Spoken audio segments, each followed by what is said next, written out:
Good afternoon mga bossing. Another day, another installation na naman tayo ng QCY F24 dashcam dito sa Isuzu MU-X. Ayan mga bossing, 4K resolution sa front, then 1080p sa likod.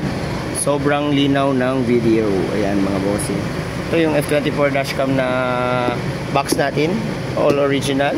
Then may free na rin po tayong 32GB na SD card para sa mga mag-avail ng QCY F24 dashcam mga bossing. Tapos check natin sa loob mga bossing yung check muna natin yung camera sa likod. Yan. Dito natin kinabit mga bossing yung camera natin sa likod.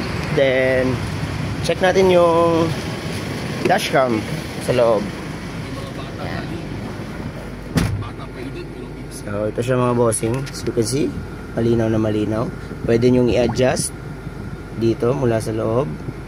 Di na kayo lalabas or gagalaw ng mga cameras dito sa pwede na dito sa screen. Then pag nasisilawan kayo sa gabi, pwede nyo rin pong ibaba yung brightness na dito. Swipe down lang po, swipe up. Then swipe naman po tayo para sa dual mode nya, front and back. Then swipe again para sa likod naman. Yan. Then pag nag-reverse din po tayo, automatic din po lalabas yung camera sa likod. Baba natin yung trajectory. Ayan. So yan po siya mga bossing. Recording na po siya. Then ito po yung mga niya dito, file management. Dito nyo makikita yung mga footages na nakuha niya during the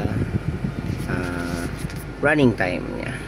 Then driving settings, yan, naset na po naman natin yan lahat. 3 minutes yung loop recording. Then parking guard, sinet natin sa middle para if ever pag naka parking si bossing, then may nakasagi nung sasakyan niya, automatic na mag-on si dashcam at i-record niya yung front and back nung sasakyan for 3 minutes. Ayan. So yun lang naman siya mga bossing. System settings niya, okay naman na lahat. Yun. So yun lang mga bossing. For more inquiries, just visit us here sa Zone 7 Diversion Road, Bara, Opol, Misamis Oriental mga bossing. Yan, Andres Auto Accessories. Kitang kita lang po tayo sa highway. Yan, kita lang po yung signage natin dito mga bossing. Napakalaki. Yan. So feel free to visit us here po mga bossing. Open po tayo Mondays to Sundays, 9 AM to 5 PM mga bossing. Ride safe.